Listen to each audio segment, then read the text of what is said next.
Vegetables add చేసేటువంటి item మారిపోతుంది. ఎందుకంటే యాక్చువల్లీ మన హ్యూమన్ మెటబాలిజం ఫ్యాట్ మెటబాలిజం కూడా ఉండాలి.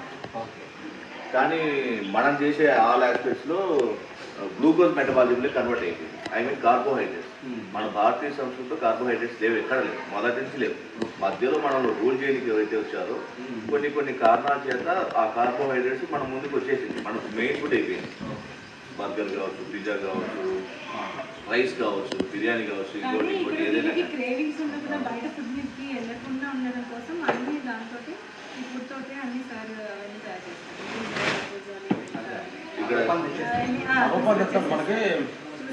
ఇక్కడ మనం చేసేది ఏంటంటే అవి డిజార్డర్స్ నార్మల్కి వచ్చేదానికి గ్లూకోజ్ మెటబాలిజం నుంచి ఫ్యాట్ మెటబాలిజంలోకి కన్వర్ట్ చేస్తాం. అంటే లో carbs, high fibre, protein, good saturated fat కింద మనం కన్వర్ట్ చేసి ఇంతవరకు మనం ఏదైతే ఆహార విధానం పాటించామో దానికి దగ్గరగా మన క్రేవింగ్స్ను చంపుకోకుండా మన టేస్ట్ బడ్స్ను సాటిస్ఫై చేసుకుంటూ ముందుకెళ్ళి మన మార్పులను నార్మల్ జోన్లోకి తీసుకొచ్చేదానికి ఆహార విధానం డిజైన్ చేయాలి. ఓకే, అని నార్మల్గా ప్రతి మాస్టర్ డైటిషియన్స్ దగ్గరికి వెళ్ళేసరికి మనం కోల్పోయేది అదే.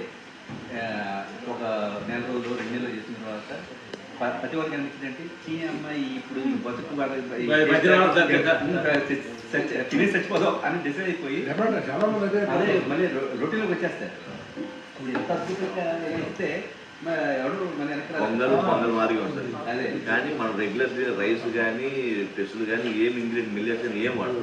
కూరగాయలు విత్ సారు తయారు చేసినటువంటి ఫార్ములా తయారు చేసినటువంటి పౌడరు, దాన్ని ఏ విధంగా ఏ కూరగాయలు చెప్తే ఆ ఫ్లేవర్ వస్తుంది అనేది సార్ ఫార్ములా పేరెంట్. మనం కిట్ ఇస్తాము, అన్ని రెసిపీస్ ఉండవు, కొన్ని రెసిపీస్ మాత్రమే వీడియోస్ పంపిస్తాం. ఇడ్లీ ఎలా చేసుకోవాలి, ఊతప్పం ఎలా చేసుకోవాలి, ఉప్మా ఎలా చేసుకోవాలి, పులిహోర ఎలా చేసుకోవాలి, అలా ఒక 5-6 రెసిపీస్ మీకు వాట్సాప్లో సెండ్ చేస్తే ఆ వీడియో చూసుకుంటూ ఆ వెజిటేబుల్స్ యాడ్ చేసుకొని మనం తయారు చేసుకుంటాం. అంటే మెయిన్ కార్బోహైడ్రేట్స్ రీప్లేస్మెంట్ ఫుడ్గా మనం తయారు చేసుకుంటాం. కర్రీస్ అన్ని కామన్. మేమిద్దరం భయపడలేదు.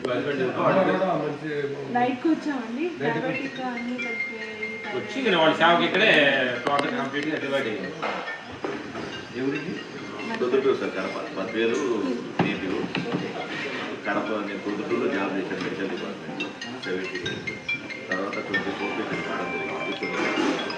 తర్వాత జర్నీ కంటిన్యూ చేస్తాను. వెజ్ కర్రీ కామన్గా ఉంటుంది. ఐ మీన్ ఫైబర్ కర్రీ ఒకటి ఉండాలి, ప్రోటీన్ కర్రీ ఒకటి ఉండాలి డైలీ. ఎందుకంటే ప్రోటీన్ తీసుకోకపోతే మజిల్ లాస్ అవుతుంది. ప్రోటీన్ డిఫరెంట్ ప్యాక్లు వేస్తాం. వెజిటేటివ్ ఫామ్లో ఉంటుంది, డైటరీ ఫామ్లో ఉంటుంది, డైరెక్ట్ ప్రోటీన్ ఉంటుంది. White meet, red meat, sea food, eggs అలా. ఎవరి జోన్ ఏది అనేది బయలాజికల్ రెఫరెన్సెస్ మీద డిపెండ్ అయ్యింది. పక్కాగా ఒక 60 పారామీటర్స్ కవర్ చేస్తాం. Complete blood picture, complete urine analysis, thyroid profile, lipid profiles, liver function, renal function, hormone deficiency ఉందా లేదా, వైటమిన్ డెఫిషియన్సీ ఉందా లేదా, ఐరన్ డెఫిషియన్సీ ఉందా లేదా, డయాబెటిక్ స్టేటస్ ఏ విధంగా ఉంది, ఇవన్నీ మానిటరింగ్ చేసుకోవాలి. పర్సనల్ హిస్టరీ తీసుకోవాలి, ఫ్యామిలీ హిస్టరీ తీసుకోవాలి, హెల్త్ హిస్టరీ తీసుకోవాలి, హ్యాబిట్స్ తీసుకోవాలి, nature of diet, nature of job గురించి డిస్కస్ చేయాలి. మీ హ్యాబిట్స్ అన్ని తీసుకొని మానిటరింగ్ చేసుకొని అవసరమైతే రేడియాలజికల్ రెఫరెన్సెస్ కూడా తీసుకోండి. అల్ట్రాసౌండ్ ఫర్ హోల్ ఆఫ్ డైమెన్ కూడా చేయాల్సి వస్తుంది సిచ్యువేషన్ బట్టి.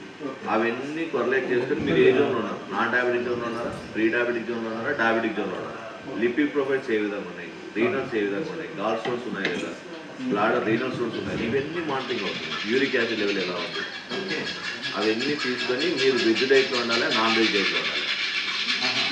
ఇంకొకటి మీకు యూరినేషన్ ఏ విధంగా ఉంది, మోషన్ ఎలా అవుతుంది, కాన్స్టిపేషన్ ఇష్యూ ఉందా లేదా. అంటే మనం కోకోనట్ ఆయిల్ విత్ లెమన్ ఇవ్వాలి. డైరెక్ట్గా డివైడ్ చేస్తాం 6 types, 6 to 6 టైప్ ప్లాన్ ఉంటుంది. బాడీ వెయిట్ ప్రకారం వాటర్ లిక్విడ్స్ అంటే సూర్యోదయంతో సూర్యాస్తయంతో కనెక్షన్. మన మెటబాలిక్ మన జీవక్రియ స్టార్ట్ అవుతుంది, జీవక్రియ స్లో అవుతుంది. తర్వాత ఈ కార్యక్రమంలో ఉన్నటువంటి టాక్సిన్స్ అన్ని రిమూవ్ అయ్యేది 6 నుంచి తెల్లవారుజాము. దానికి ప్రకారము నేచర్ ఏదైతే మనకు యూనివర్స్ నుంచి హ్యూమన్ బాడీ ఏ విధంగా డిజైన్ చేసింది అది క్యాల్కులేట్ చేసుకోవాలి, దానికి ఇంపార్టెన్స్ ఇవ్వాలి. అట్ ద సేమ్ టైం మన డైట్ మెయింటైన్ చేసుకుంటే ముందు ఈ కార్యక్రమంలో చాలా ఆస్పెక్ట్స్ ఒక్కొక్క పర్సెంట్ ఒక్కొక్కటి మారిపోతుంది. ఎక్కడే కానీ మనం మెడిసిన్ అనే వాడు ఉండదు. దేవుడి నుంచి డయాబెటిక్ ట్యాబ్లెట్ తీసేస్తాం. మీరు 10 ఏళ్ళ నుంచి వాడండి, 5 ఏళ్ళ నుంచి వాడండి, 15 నుంచి వాడండి, దేవుడి నుంచి ట్యాబ్లెట్ తీసి మన ఫుడ్ తయారు చేస్తాం. ఎందుకంటే గ్లైసెమిక్ ఇండెక్స్ లెవెల్ పెరిగిన ఫుడ్ మనం ఇస్తున్నాం. లో కార్బ్స్ హై ఫైబర్ కాబట్టి మన షుగర్ లెవెల్స్ తొందరగా స్పైక్ అవుతాయి. ఆ ఆహార విధానంలో లైఫ్ లాంగ్ ట్యాబ్లెట్ అవసరం లేదు డయాబెటీస్కి. సో మనము తినే ఆహారాన్ని మన glycaemic index level up and down ఉంటుంది. ఓకే, దాన్ని అన్ని ప్యాక్స్లో fibre, liquid content, water content కావాలి, ప్రోటీన్ కంటెంట్ కావాలి, ఫ్యాట్ కంటెంట్ కావాలి. గుడ్ సాటిస్ఫైడ్ కింద కోడినట్టు అవన్నీ మేనేజ్ చేసుకుంటూ మన మెటబాలిక్ రేట్లో వేరియేషన్ రాకూడదు, డిటాక్స్ రేట్లో వేరియేషన్ రాకుండా మన బాడీలో మాయిశ్చర్ మెయింటైన్ చేస్తూ, ఫైబర్ మెయింటైన్ చేస్తూ, వైటమిన్స్, మైక్రో న్యూట్రియంట్స్ అవన్నీ మెయింటైన్ చేసేదానికి డిజైన్ చేసుకుంటూ ముందుకెళ్తాం. అంత ప్లానింగ్ ఎదుగుంది. ఇంకొంచెం వైట్ రైస్ కావాలా? వైట్ రైస్ కావాలి, సేమ్ ఫుడ్ కావాలి. White rice white rice Mahalakshmi